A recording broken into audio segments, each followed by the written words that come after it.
KPM.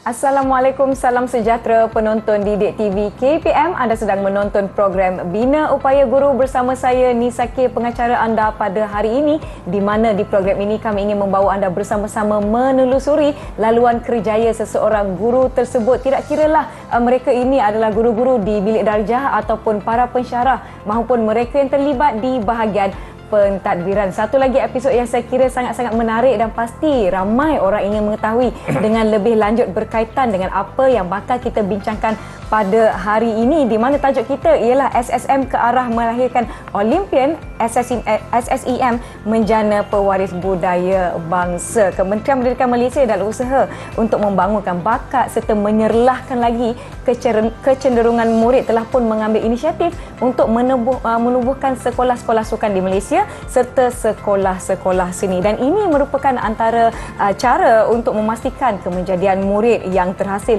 dari sistem pendidikan Malaysia yang seimbang dari segi jasmaninya, emosinya, rohani serta intelek. Melalui penumbuhan sekolah sukan dan sekolah seni Malaysia, KPM telah berjaya mengasuh bakat-bakat sukan, bakat-bakat seni dalam diri murid-murid sehingga ada yang menjadi atlet, di peringkat antarabangsa, dan telah berjaya mengasuh juga bakat penggiat seni kebangsaan negara di peringkat kebangsaan serta antarabangsa. Untuk membincangkan topik kita pada hari ini, bersama-sama dengan saya tetamu istimewa yang berusaha, Dr. Latif Mohamad, yang merupakan pengarah bahagian sukan, kurikulum dan kesenian Kementerian Pendidikan Malaysia. Selamat datang Dr. Latif. Terima kasih. Terima kasih Sudi bersama-sama dengan kami di Bina Upaya Guru di sini pada hari ini. Seperti yang saya sebutkan tadi, tajuk kita SSM ke arah melahirkan Olimpian, manakala SSEM menjana pewaris budaya bangsa. Mungkin ramai lagi yang tidak mengetahui apakah itu sekolah sukan, apakah itu sekolah seni. Mungkin Dr. Latif boleh mulakan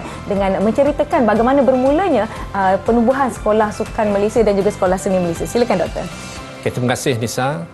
Sidang penonton yang dihormati sekalian. Sekolah Sukan Malaysia sebenarnya telah bermula pada tahun 1996 dengan tertubuhnya Sekolah Sukan Bukit Jalil Kuala Lumpur. Baik. Jadi asal ini sebenarnya selari dengan dasar sukan negara, iaitu yang menekankan tentang sukan untuk semua. Baik. Jadi di sini semua bermaksud, termasuk juga Kementerian Pendidikan, di mana dikendaki untuk melaksanakan perkara-perkara yang lebih aktif dalam bidang sukan. Jadi bermula dengan Sekolah Sukan Bukit Jalil, seterusnya berkembang kepada 4 lagi sekolah sukan pada masa ini, iaitu pada tahun 1958 Sekolah Sukan Tengku Mahkota Ismail di Johor, diikuti dengan pada tahun 2012 iaitu Sekolah Sukan Pahang, dan di Sabah pada tahun 2013 iaitu Sekolah Sukan Malaysia Sabah, dan juga seterusnya di Terengganu iaitu pada tahun 2016 Sekolah Sukan Malaysia Terengganu. Jadi itu ialah untuk sekolah sukan. Sekolah seni pula sebenarnya ialah bermula pada tahun 2007, iaitu bermulanya program kesenian di Sekolah Menengah Kebangsaan Muhammad Khalid Johor, iaitu ialah permulaannya sebelum murid-murid yang belajar di sekolah ini dipindahkan ke Sekolah Seni Malaysia Johor pada tahun 2014. Jadi di sekolah seni ini mereka akan belajar khusus berkaitan dengan kesenian. Seterusnya di samping mereka belajar tentang akademik biasalah. Dan daripada sekolah seni Johor dia berkembang kepada sekolah-sekolah seni yang lain. Di antaranya sekarang ini ialah di Sekolah Seni Malaysia Sarawak, yang dahulunya dikenali sebagai dahulunya mereka belajar juga program kesenian ini di Sekolah Menengah Kebangsaan Tun Haji Upeng pada tahun 2007, dan Sekolah Seni Sarawak itu ditubuhkan pada tahun 2017. Dan di Kuala Lumpur kita ada Sekolah Seni Kuala Lumpur pada tahun 2019, yang dahulunya murid-murid ini mengikuti program kesenian di Sekolah Menengah Kebangsaan Shah Alam pada tahun 2014. Dan seterusnya ialah dekat Sekolah Seni Malaysia Perak. Ini berbeza sedikit, di mana di Sekolah Seni Malaysia Perak ini ialah menyuraikan murid-murid di Sekolah Menengah Kebangsaan Muhibah pada tahun 2016 dan seterusnya. Yang terakhir sekarang ini kita ada juga di Sekolah Menengah Kebangsaan Elopora Sandakan melaksanakan program kesenian insya-Allah pada masa akan datang akan wujud satu lagi sekolah seni Malaysia di Sabah. Di Sabah. Baiklah. Jadi secara ringkas je, bagaimana Doktor boleh jelaskan apakah dia konsep yang dibawakan oleh Sekolah Sukan Malaysia dan juga Sekolah Seni Malaysia? Okey. Jadi sekolah sukan sebenarnya merupakan sekolah yang menempatkan atlet-atlet atlet-atlet murid sepenuhnya dalam sukan. Baik. Okey. Jadi ianya adalah diberi penekanan untuk melahirkan atlet-atlet yang akan dipilih ataupun akan mewakili negara kita dalam pelbagai jenis sukan utama, khususnya sukan Olimpik lah. Sudah pastinya. Jadi dekat sini murid-murid ini akan dipilih di kalangan murid yang terbaik sebagai murid elit di sekolah sukan ini. Jadi di sini murid-murid ini dipilih bagaimana? Jadi ada sebahagiannya ialah murid-murid yang telah dipilih oleh Majlis Sukan Negara dan sebahagiannya adalah dipilih di kalangan murid-murid yang lain, tetapi mereka mesti melalui satu proses yang kita kenali sebagai proses proses pengenal pastian bakat ataupun TID iaitu talent identification. Jadi dekat sini mereka akan dilihat mereka berupaya sebelum mereka ditempatkan di Sekolah Sukan Malaysia. Di sekolah seni pula ada sedikit perbezaannya lah. Di mana murid-murid, bukan semua murid boleh masuk, tapi murid-murid ini yang berbakat akan dikenal pasti dahulu dalam proses yang dikenali sebagai sesi selahan seni. Jadi murid-murid itu akan dikenal pasti mereka ada bakat dan seterusnya mereka akan ditempatkan di sekolah-sekolah seni di seluruh negara dan disitulah mereka akan diasuh untuk menggilap bakat-bakat mereka di bidang seni. Sebenarnya ramai di luar sana yang mungkin berminat nak menyertai sekolah sukan dan juga sekolah seni Malaysia. Banyak lagi yang kita nak kongsikan dengan penonton-penonton di Didik TV KPM. Tetapi sebelum itu, kita nak rehat seketika. Jangan ke mana-mana, kembali selepas ini di Didik TV KPM.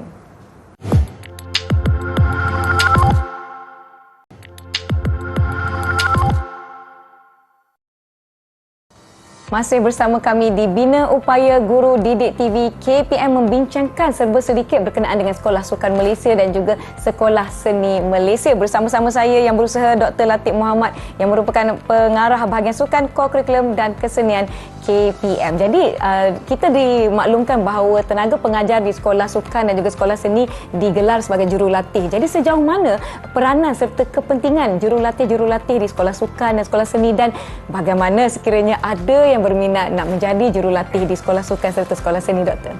Okey, peranan jurulatih. Sebenarnya peranan jurulatih ini sama dengan guru juga. Di mana mereka adalah bertindak sebagai guru, cuma mereka akan melatih murid-murid. Jadi di Sekolah Sukan dekat Sekolah Seni peranan dia sama, kepentingannya sama. Jadi oleh itu mereka mempunyai peranan yang berbeza begitu untuk melatih. Jadi mereka perlukan skill kepada mereka. Jadi jurulatih di bidang sukan ialah jurulatih yang telah diiktiraf oleh Majlis Sukan Negara dan juga jurulatih di bidang seni ialah jurulatih yang mempunyai skill daripada segi keupayaan kesenian mereka, termasuklah seperti seni lukis, penggiat seni dan sebagainya, teater dan sebagainya. Jadi KPM mengalu-alukanlah kepada semua yang ingin menjadi jurulatih di sekolah sukan dan juga sekolah seni. Jadi apa yang penting ialah jurulatih mestilah memberi komitmen kerana komitmen mereka itu sangat perlu untuk melatih murid-murid sama ada di sekolah sukan ataupun di sekolah seni. Jadi mereka perlu memohon kepada pihak KPM sama ada di bahagian sukan, kurikulum dan kesenian ataupun mereka juga boleh memohon kepada sekolah sukan dan dekat sekolah seni. Apa yang penting ialah apa yang mereka ada. Jadi untuk jurulatih sukan mereka perlulah ada berkenaan dengan sijil sains sukan, kelayakan mereka dan juga sijil spesifik yang dikeluarkan oleh badan-badan yang tertentu.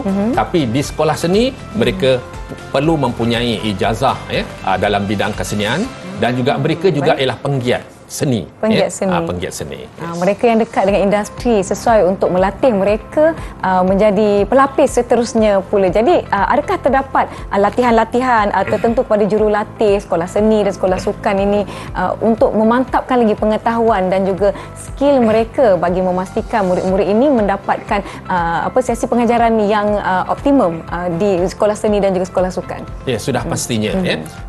Apabila mereka masuk, jurulatih masuk, mereka telah ada asas. Mereka telah ada asas berkenaan dengan apakah yang ada pada seorang jurulatih sukan dan jurulatih seni.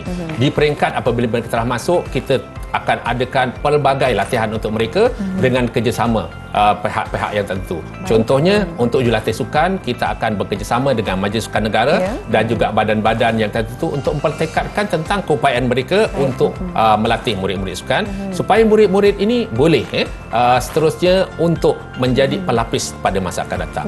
Begitu juga di bidang seni, kita sentiasa bekerjasama dengan badan-badan kesenian seperti Aswara dan juga universiti-universiti tersohor di negara kita yang menjalankan seni seperti UiTM dan juga UPSR. Baik, saya pasti ramai antara lepasan-lepasan jurusan-jurusan bidang kesenian dan juga sukan untuk berminat untuk menjadi jurulatih. Orang kata apa sebagai langkah seterusnya dalam bidang kerjaya. Menyebut mengenai bidang kerjaya, apakah dia laluan kerjaya bagi seseorang jurulatih di Sekolah Sukan Malaysia dan juga Sekolah Seni Malaysia? Ya. Seperti yang saya nyatakan tadi, bahawa jurulatih ini sama juga seperti guru-guru kita. Cuma nama dia jurulatih. Tapi konsepnya sama. Oleh kerana sama, jadi kita lihat bahawa dia bersama dengan guru lain mengikut plan pendidikan plan pembangunan pendidikan 2013 dan 2025. Di mana kita gariskan dekat situ bahawa guru-guru yang terlibat itu dia mempunyai laluan kerjaya. Jadi sudah pastinya untuk guru-guru yang menjadi jurulatih, mereka juga ada laluan khusus seperti jurulatih cemerlang dalam sukan dan jurulatih cemerlang dalam seni. Jadi itu ialah laluan kerjaya di mana jurulatih cemerlang ini sebenarnya dia boleh memendekkan tahap keupayaan mereka dari segi kerjaya. Mereka boleh naik pangkat lebih cepat dan mereka boleh diiktiraf dengan lebih baik. Lebih baik lagi. Saya pasti ramai yang sebenarnya tertanya-tanya, adakah untuk menjadi jurulatih di Sekolah Seni Malaysia contohnya, adakah mereka perlu ada pengiktirafan seperti lepasan jurusan bidang-bidang kesenian di universiti-universiti di Malaysia, ataupun mereka yang tidak mempunyai CJ tertentu boleh memohon? Secara prinsipnya mereka mesti malah mempunyai kelayakan asas. Baik, kelayakan asas. Iaitu mereka ialah kelulusan ijazah sarjana daripada universiti tempatan untuk seni ini, kerana mereka mestilah ada basic untuk melatih. Dan apabila mereka telah masuk di dalam sistem, Kementerian Pendidikan akan menganjurkan tentang pelbagai khusus dengan kerjasama pihak-pihak tertentu. Mungkin ada peluang bagi mereka untuk mendapatkan sijil tertentu. Adakah peluang ini terbuka, ataupun sebenarnya ianya khusus untuk mereka yang telah pun mengikuti jurusan-jurusan ini di universiti di Malaysia? Dia bergantung kepada keadaan dia. Sekiranya mereka sebenarnya ialah telah masuk dalam sistem pendidikan, jadi mereka boleh memperkembangkan tentang ilmu mereka. Tidak semestinya apa yang dianjurkan oleh kementerian. Mereka juga boleh memohon pelbagai peringkat khusus kerana ia akan mengupayakan jurulatih itu sendiri, dan seterusnya apa yang ada pada diri mereka, mereka boleh ketengahkan kepada anak-anak didik mereka di sekolah. Baiklah, diharapkan jelas tentang penjelasan daripada Dr. Latif berkaitan dengan laluan kerjaya bagi seorang jurulatih di Sekolah Sukan Malaysia dan juga Sekolah Seni Malaysia. Untuk mengetahui dengan lebih lanjut lagi tentang topik kita pada hari ini, kita nak rehat seketika. Jangan ke mana-mana, kembali selepas ini di Bina Upaya Guru Didik TV KPM.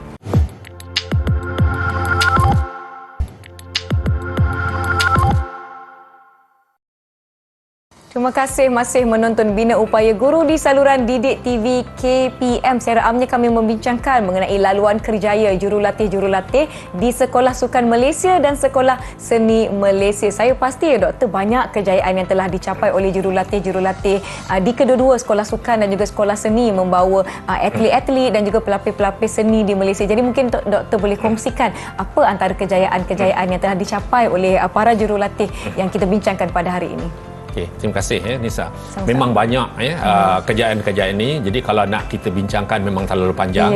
Jadi saya akan cuba ringkas dan padatkan tentang kejayaan-kejayaan utama Cuma saya nak tegaskan dekat sini sebenarnya ialah kejayaan jurulatih ini sebenarnya diukur dari pelbagai sudut. Antaranya ialah dengan kejayaan-kejayaan murid itu sendiri di mana mereka dah berjaya, berapa banyak pingat yang dihasilkan dan sebagainya kerana kejayaan murid itu melambangkan kejayaan jurulatih.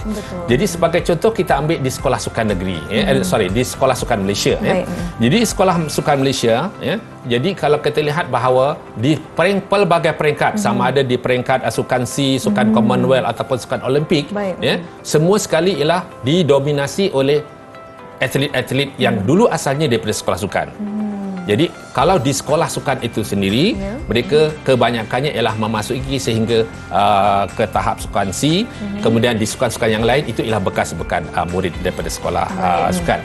Jadi sebagai contoh di sukan SEA Hanoi yang berlangsung pada tahun 2021 seramai 15 atlet sekolah sukan telah menyertai 10 jenis sukan dan telah menyumbang sebanyak 1 pingat emas, 1 pingat perak dan 1 pingat gangsa.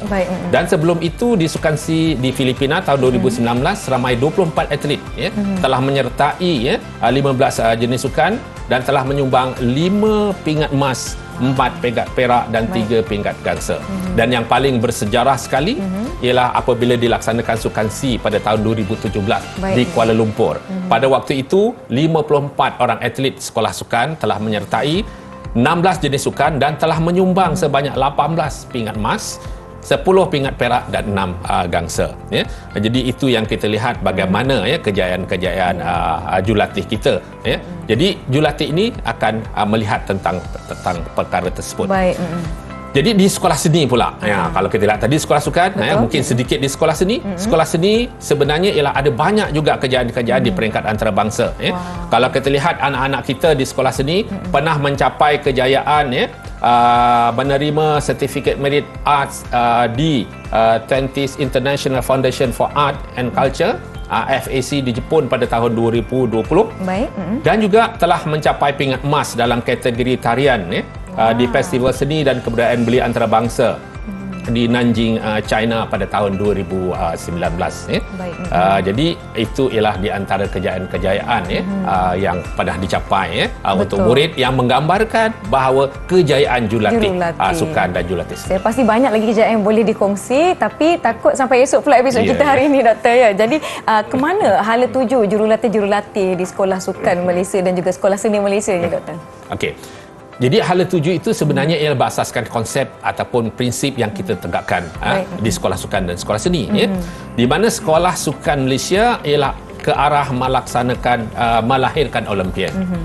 Jadi oleh itu sudah pasti untuk melahirkan Olimpian memerlukan masa yang panjang. Jadi anak-anak kita itu dididik seawal daripada tingkatan 1 sehingga pra-universiti di peringkat sekolah sukan. Masih yang begitu muda.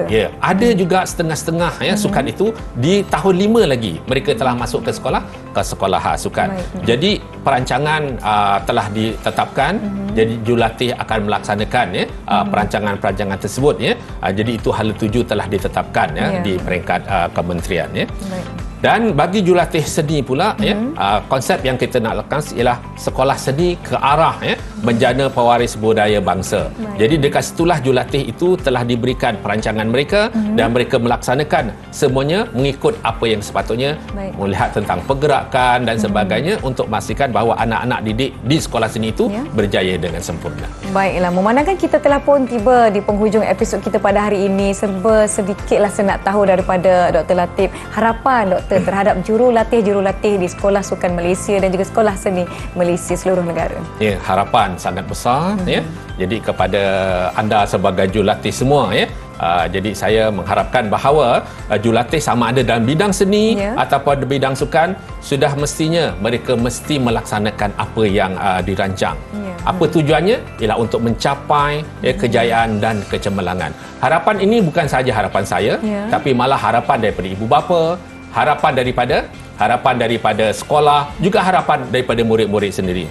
Jadi saya mengharapkan jurulatih sekalian pastikan bahawa anda melaksanakan seperti apa yang dirancang untuk memastikan bahawa ianya dapat merealisasikan cita-cita murid dan juga hasrat jurulatih itu sendiri.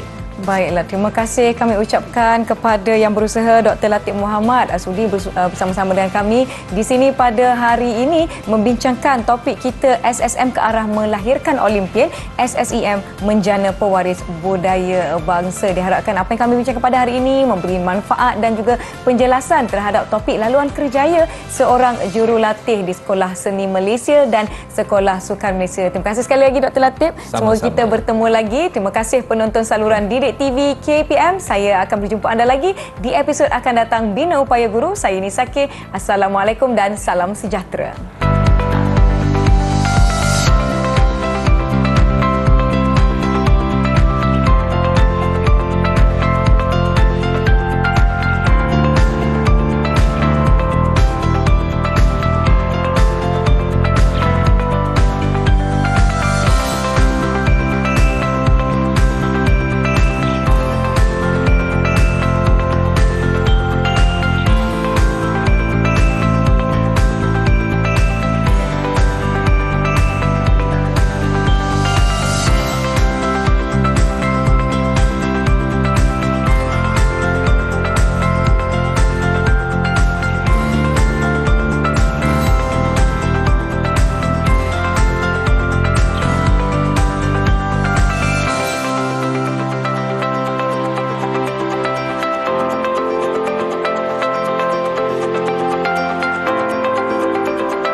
Didik TV KPM